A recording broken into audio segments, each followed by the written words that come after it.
Hey, what's going on, guys? So it's time to review the last two episodes of Mama I'm a Thought. I was gonna separate them because they were very long episodes, but after I finished watching the series, I looked at it and I thought to myself, a lot of the stuff that happens in the last two episodes revolves around one thing, so I don't really need to separate it. And it'll kind of mix me up just trying to remember what happened on what episode because a lot of it blends together. So because I'm doing it that way, I plan on talking about some of the characters just briefly because their arcs are cemented in these episodes, but there's not a lot of it. So those things I'll wrap up right away and then deal with the larger narrative, which is the robbery that takes place in this episode. It's what I have been talking about. It's what you knew what was coming, but yeah, it all falls apart. So I want to start out talking about the mom and the sister. Yeah, Darnell's sister, but Brandy and Nyla. So this is probably the weakest point of the finale, the two episodes in general, because they built up a lot of this storyline. We learned more about why their dynamic was so off, why were people doing certain things, and they finally have it out in episode 11. It was much needed. We got a full understanding. Essentially, Nyla had been abused since she was a kid. A lot of it had to do with people that were around Brandy. So we're not just talking about boyfriends, but also just people around the family and things of that nature. Is couples dragging her into the just a lot of craziness. And what I have learned as I've gotten older and just learned more about people around me, so many women have stories about abuse going back to when they were a kid, and so many of them have their stories involve their family in some way or another. So it may not be a family member doing the abusing, but it may be a friend of the family, something of that nature. But also, a lot of the time, parents will know and they will turn a blind eye to it for different reasons. In this particular story, Brandy admits that she knew about the abuse. Nyla has been operating thinking that she just didn't want to know about it or she was ignoring it, just didn't want to be a part of it. But it's more than that. It's technically she's right. Brandy was well aware of everything that was going on. She didn't want to be the mother of someone that was dealing with that sort of abuse. She didn't want that stain on her, which is wild. I don't even use this word anymore, but that's diabolical to me. But this is how a lot of people think, and this is why a lot of victims continue to be victims because the people that should be supporting around them, they don't want to do it because they're more worried about themselves, their look, their outlook. It's easier for them to turn a blind eye. For me, my child being abused, that would be the hardest thing in the world for me to act like it's not happening. And we don't know Brandy's full background. She doesn't say that she went through abuse as a child or anything of that nature. So it's not that it's a carryover, but it could be. She may just not want to fess up to it. I know these are fictional characters, but this whole situation is super real. This so many people go through this every day, and it's hard to watch. And it was a really tough scene, but I do feel that the two actresses knocked it out of the park. My problem with the overall storyline is that after the heavy scene in episode 11, we don't really touch on it again. At the end of the scene, at the beginning of the scene, Brandy makes it clear that she's ready to just give Nala up, put her in the system. And a lot of that is stemming from what happened, just her sleeping with various men that she was with. So that's how they have it out. But after the conversation is over, she still wants Nyla to go. So they didn't move forward. Their relationship got worse. But then we don't deal with it after that. Nyla never goes away. They don't have another discussion about it. Darnell never finds out about anything.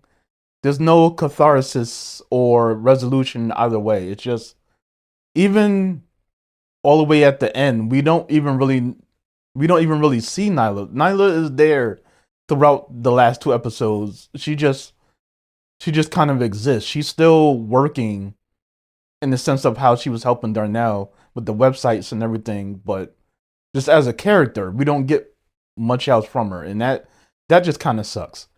In my head, this show was about Nyla and Brandy. Mama, I'm a Thot. That's something. Not that I would expect Nyla to actually say that. That would be wild. But I feel like off of that title, that would be the crux of the story. It would be from her, not her being Nyla or their perspective. But we don't get that. It's from Darnell's perspective. So now, after watching the whole show, it is crazy wild to me that they named it that. I feel like they named it the way that they did just to be salacious or to have something eye grabbing when you're searching. Because I've clicked on many of a Tubi movie. I haven't really delved into the TV shows, but I've jumped into plenty of the movies just based on the title. So they got a lot of people in on that, and then a lot of people discover, oh, this is actually a good show. It's really good. It's entertaining. So it was smart in that regard, but it's just from a writing perspective, it just seems odd. But that's just kind of it for them. You don't really get much else. You see Brandy dealing with Darnell, but there's no conflict there. It's just sort of Brandy is just there now. She's home. She's in the apartment. Nala is there too. They just sort of exist. A lot of what happens in the last portions is more about Flossie and his sister and Darnell and Richard and Shantae. Just those are the people that we focus on. So we're past that. Now we deal with Terrell. So I've questioned for a while Terrell, who's the manager at the restaurant that Darnell used to work at. I kept questioning why do we have to see him so much, and I figured it was about the money. Now, mind you, I kept pointing out that the money looks fake as hell. I made a point to talk about it in the last set of videos, and you could just chalk it up to they don't really have the money to have realistic looking money, but there was a reason for that. I'll loop back to that. We kept seeing the money over and over again that Terrell had. And you know it has to come into play because multiple people want money. Shantae, she wants it so that she could get out. Darnell's girlfriend, she wants it so she could get out. And the Flossie and Teresa, the brother and sister, they needed to pay off Black, the dealer that they were dealing with. So you knew it was going to come back to that. What happens is a series of events that just boggles my mind. There's so much stupidity from this point on that it's even hard to describe. I'll try to touch on all of it. I would just say, in general, I would say watch the show, but you'll get a full sense of it if you watch it. I'll try to make it as clear as possible. There's just so much nonsense. So, starting off, Shantae wants more money so she could get out. She's still cool with Darnell. They don't have the money to get out. So she goes to Flossie to get some help. But then we cut it off right there. Then we jump to the next day and Darnell and Shantae are out. And now I'm second guessing myself. Is her name Shantae? Yeah, I was right. It just is weird. But I kept spelling her name with a C when I write down my notes, but it's an S, so that was throwing me off. But Shantae and Darnell, they're out at a coffee shop. And Flossie runs into him. It's supposed to be, how did this happen? And anyone with half a brain cell can see that this is all a scheme. Flossie gives Darnell some money. He wishes them best because Darnell and Shantae have been trying to make it clear that they're done with the life. They want to follow her dreams because she wants to go to Hollywood, blah, blah, blah. Flossie wasn't with it. He wants to keep using Darnell. And because another thing they established is that Flossie knew about all of the schemes that Darnell was doing, but it was working for him. So Flossie let it slide. My thing with that is they keep trying to write Flossie as just this brilliant mind. He always knows what's going on, even if in the narrative he doesn't know. All of these things are going on around him. Then magically he'll know. But there's so many things he's not aware of. He's not as smart of a gangster as they keep portraying him. But they'll throw in these random tidbits to make you feel like, oh, he actually is a genius. He's not. He's not particularly great at his job.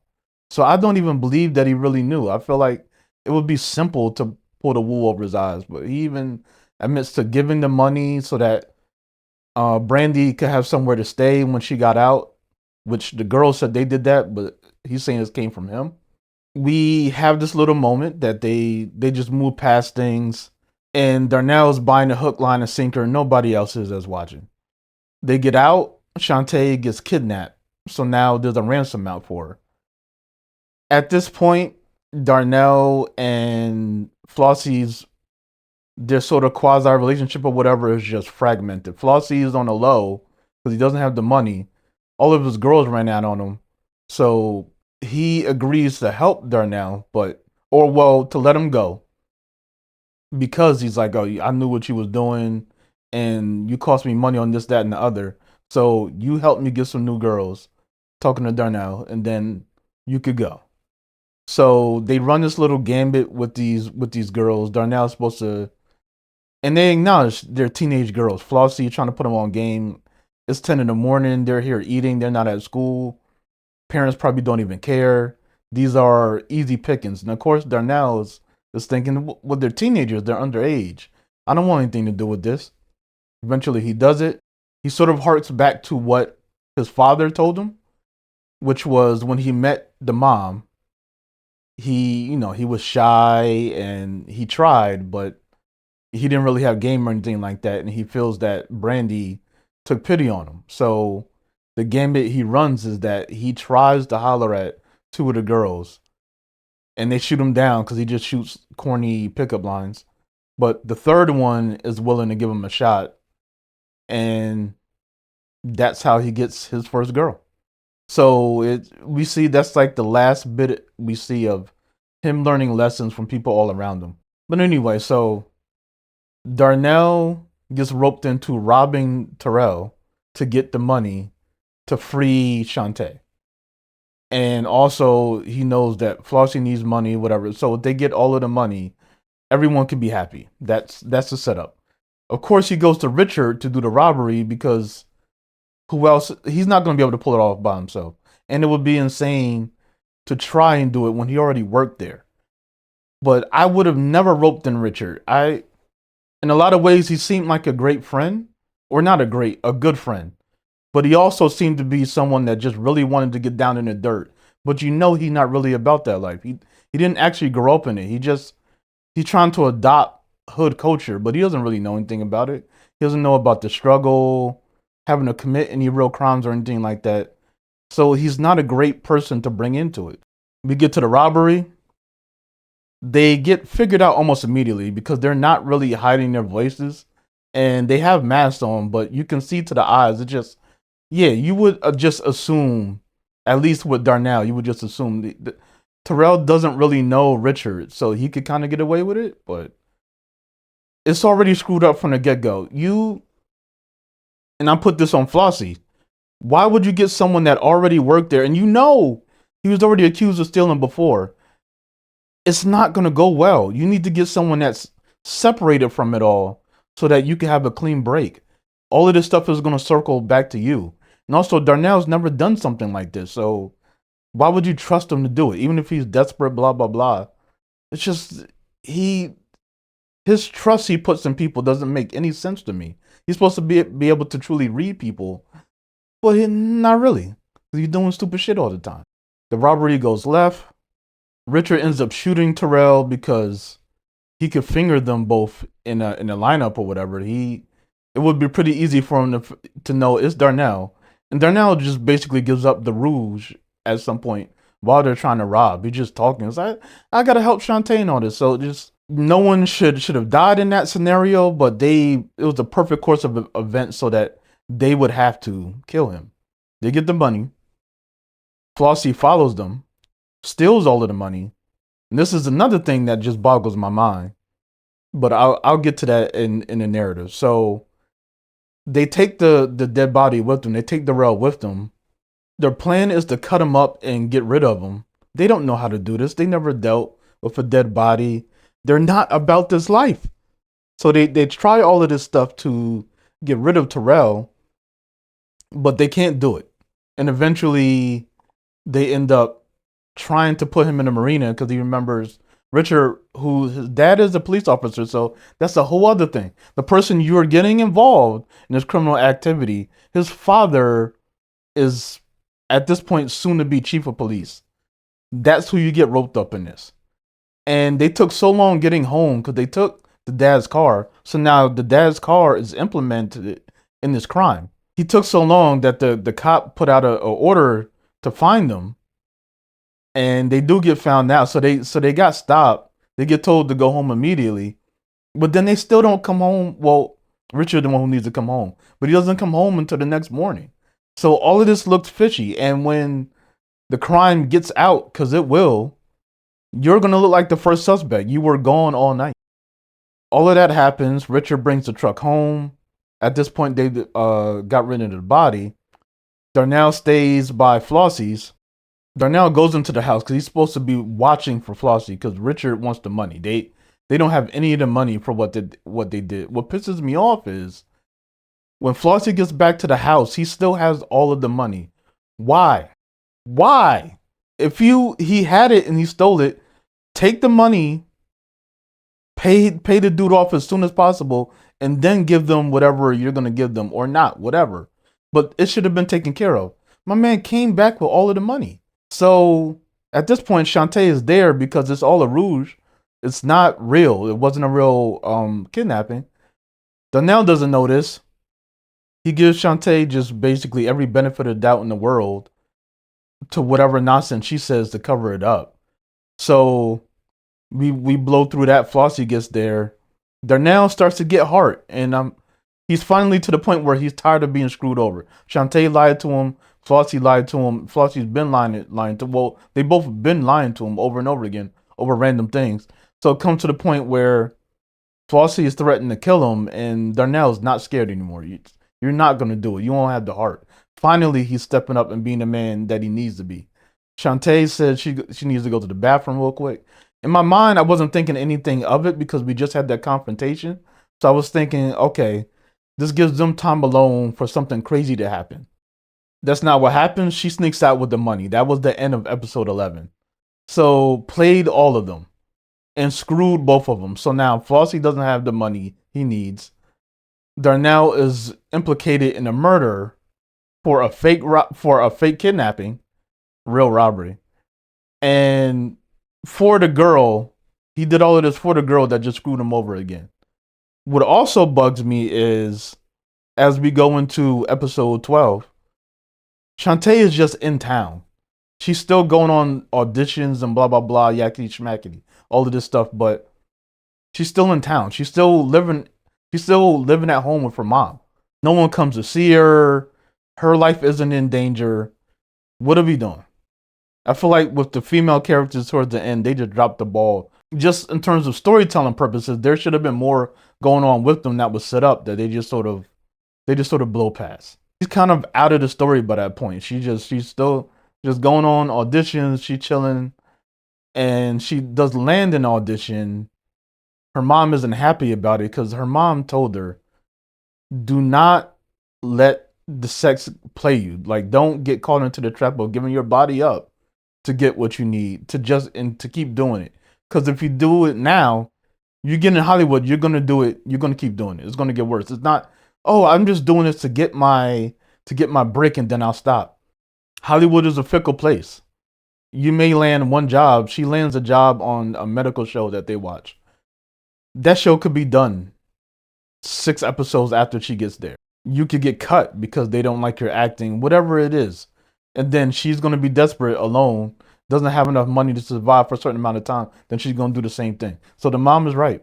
I don't like the mom should have just from the jump, just don't use your body at all to get what you need. But that's a whole other thing. So now we have the issue of the cops have found, they know about the robbery, and then eventually they find the body. Richard is the worst at covering up any of this. All of the tools he used that he got from the pickup truck, he just put them back in the pickup truck, so that's evidence. He came back super late, all fidgety and all of this. Like, even the mom was like, what's going on? The mom notices that the gun was gone, that was on display that he used because they had a gun, but the gun that they had wasn't loaded. He brought one that was loaded, but you're taking it from the house. So now a weapon that everyone has seen that comes to that house, more than likely, is implicated in the murder. So the mom figures out like she's doing the laundry and she finds blood on his clothes. Just he didn't do anything. You see him just doing stuff as the episode 12 goes on. Why are you not freaking out? Why aren't you trying to cover your bases better? What are you doing? Oh, so the father gets father roped into it because of course he's doing an investigation, and then eventually on his own he figures out that Richard was involved in it. The mom figured it out on her own too. So they got to figure out how to get through this. Other side of the coin, while Darnell he is implicated, they come to see him. They know that he worked at the restaurant and all of this. He sort of gets away with it. He gets an alibi through his family that says, yeah, he was home all night. So he gets back into the game because he doesn't have any money now, and he has to figure out what he's gonna do. The girls, who in my head I thought they ran off, or I thought they would have went where the lesbian couple went when they took all of the money. But now the girls were just sort of just out here in the world. They come back to work for Darnell because they trust Darnell. They have a rapport. Darnell has roped in the other girl, the one that he met at the restaurant, so she's working now. They start making money hand over fist, and really all you see with the mom and the sister that they're helping or they approve of Darnell making all of this money. That's basically all they do in episode 12. They don't really do anything else. So Darnell's doing well, and the girl, the white girl, that's one of the women, she kept saying multiple times, yeah, just Oakland, we could be making so much more money, blah blah blah. So she brings up Oakland again as a place we could be making a lot more money. But at this point, Darnell has nothing to lose, no reason to really stay there. So he's down with it. He doesn't know that on the other side of the equation, the Richards family is setting up a trap for him. Essentially, when caught, Richard cops to what he was involved in to the mom, but he blames the murder on Darnell, which was what I was scared of from the jump. The cop father comes up with the idea to kill Darnell and put the investigation on him so that the investigation will go off of the son, so then he will be okay. And the parents, well, the mom isn't really with killing Darnell, but she wants to protect his son. So, and also the cop, his partner, is also getting closer and closer to realizing that Richard is the one that's actually involved. So you have all of this going on, and the partner comes and just tries to warn him about Richard, what's going on, just as a courtesy, because he's like, it's coming down. People have figured out what's going on. You can't protect them. I'm just trying to help you. The mom shoots the partner in the back of the head to protect her son. I didn't see that coming. I didn't know how they were going to be able to get out of this scenario once someone else close to the investigation knew, but I didn't think blowing the dude in the head would do it. So that happens. Then her arc sort of comes around because we knew that she was abused by the husband. We only saw it once, but we had the one scene establishing that it's a thing. So now she sort of toughens up and she has the gun. She's like, she's using that as leverage, basically. Like, you hit me again, and I'll kill you. She's just using this moment to really get her toughness. At this point, Darnell has come to because they drugged him. They got him to come over to the house. They knocked him out, like chloroform, something like that. And they were gonna stage. Well, I don't know. I guess they were gonna strangle him, and then I don't know where they were gonna put the body with it. Like the whole thought process of their side of things is they're just scrambling, trying to protect their son. But Darnell comes to two. Now he has leverage. He's on the phone. It's almost like he wasn't there when Larry did his thing to set up the mother, Brandy, but he basically does the same thing where he's calling to alibi himself. So like if he doesn't make it home, they will tell the police everything that he just saw. So they're screwed. So that's how he's able to get out. We don't really jump back to that family anymore, although we do give The actual last shot involves Richard, which is just weird to me. I wouldn't have ended it like that, and it sort of gave me a sunken feeling in my stomach when I saw what was going on. I'll get to that. So the only other piece that we need to deal with is Flossie. He doesn't have the money, but he has to go see Black, so he goes see him. He gives some money, and actually, that's not the only other thing I gotta do with. But they don't have all of the money, and now the gay gangster is about to get what he wants. Essentially, he's willing to spare Flossie's life if Flossie gives up his body, because he's always fashioned Flossie. He's always wanted some of that. And now, in the greatest sort of just desserts I could think of, now Flossie is the bitch. We keep hearing all of these stories about Flossie, how tough he is, all of the things he's done to women, just all of the threats, treating women like they're just property, using them, all of these things. So now he gets put in a position. It's not just that he ends up sleeping with the gay guy. He is put to use for any guy that's willing to come over and pay or whatever. And you see all of these things that they use on him. He's getting tricked out. And you just see him just breaking down at the end. And that's where we leave him. We just the dude is just like, he's basically mocking him because he's like, I know you pulled these same things. Woman got sore. It was too much for the night. They're tired. I bet you just blew past that and said that there ain't no time off. There ain't no breaks. Go back to work. So now, go back to work. And now he's just stuck in that same scenario where he used so many women, some of them underage, all these things. So I don't feel bad for him. Also, he didn't need to do this. His sister kept telling him from the jump, don't do this. You don't want to get caught up in this. And they're now showed the blueprint for what they could have done if he just actually used his brain to think outside the box to generate more revenue. He'd have been all right. Instead, he wants to go for the quick fix, and this is what you get. And we have no idea what happens to the sister, because last we see her, she's going to get stuck having to do something with Black, and because Black has clearly always fashioned her, and we don't know what that is. We don't see it. We don't know if she survives that. Is she in the same predicament as Flossie, but it's just with one guy? We don't know. For all we know, they're just still alive and suffering. But that's where we leave them, which is crazy. So at this point, the mother and the sister they're just surviving. They just exist, but nothing worse has happened to them. I just said what happened to Flossie and Teresa, so their arc is done. The family, their arc is done. Terrell is gone. Basically, all of the principal characters are done with, except for Shantae.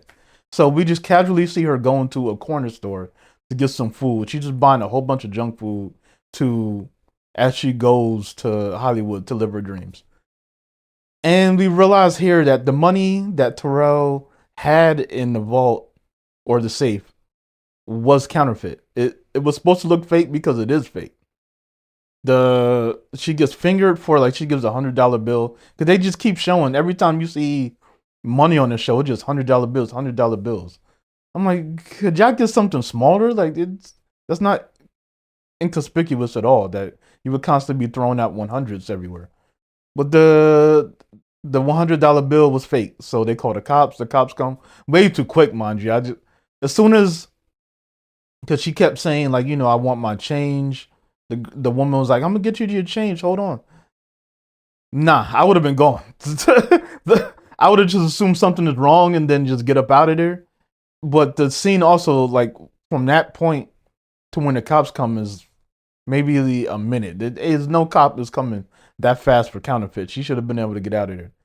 But then so the funny thing is, and Darnell points it out because Darnell goes to visit her in prison because she's going to prison for having these counterfeit bills. And then those bills, I don't know if it would come back to the robbery turned homicide, but it is involved in it. So that's a whole other thing.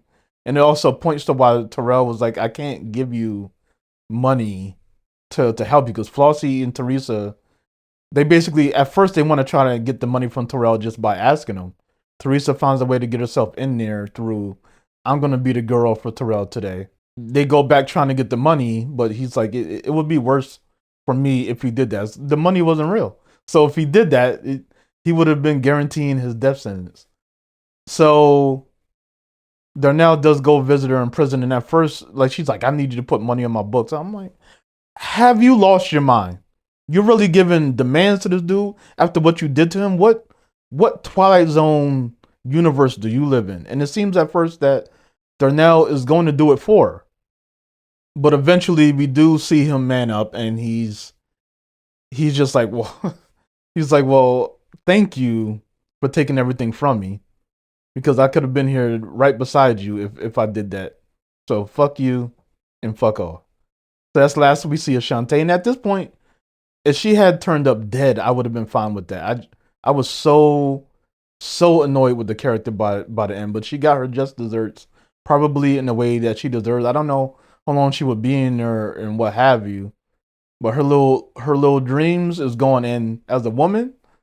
You kind of want to strike while the iron is hot in Hollywood. I mean, she still have time based on when she gets out, but probably the younger the better, because once you hit 30s, the roles is going to start becoming more difficult unless you have your own thing, or you have a really big fan base, or you have your own production company, all of these things. But it just gets harder as you get older. Couldn't feel better for her. Just just kick rocks. I'm so happy that she got the resolution she got. So Darnell gets out of town with his family, and the hoes are gonna take over Oakland. So the show ends on that, and the last thing you get is we see a cop pulling over a black guy. Says 5 years later, and you see that it's Richard. So not only did none of them, they didn't get in trouble. Well, at least Richard didn't get in trouble for the murder. He got away with it, white privilege. And not only that, this is the guy that's on the police force. So that it shows another thing where this is how you get bad cops. His father is a bad cop, clearly racist. We see him making racist jokes even in this episode when he's in the precinct, and all of the guys are laughing about it. So it's just a cabal of shitty racist people. And now you have your son who's going to work the same way, because you could tell he's crooked just by looking at him at the end. And that just sucks. But it's a lot of stuff happens in the show that just is too real. And that's probably the best thing about it. So overall, would I recommend the show? 100%. I think it was actually genuinely good, and better than a lot of stuff you will see on streaming services. And I hope that it gets more love. I hope that my review series helps it get more love. I feel like they dropped the ball a little bit on the end, just in terms of development of the characters. I will say, and I forgot to say, Darnell, he gets a whole new piece of swagger once. It's almost like once Flossie went down, then Darnell was like, I'm the king now. But it wasn't, he couldn't really know what was going on with it. He didn't know. But it's just almost like, so if someone goes down, there's always going to be someone coming up to fill that void. And he took it over. He's the girl he met at the restaurant started calling him Shaka.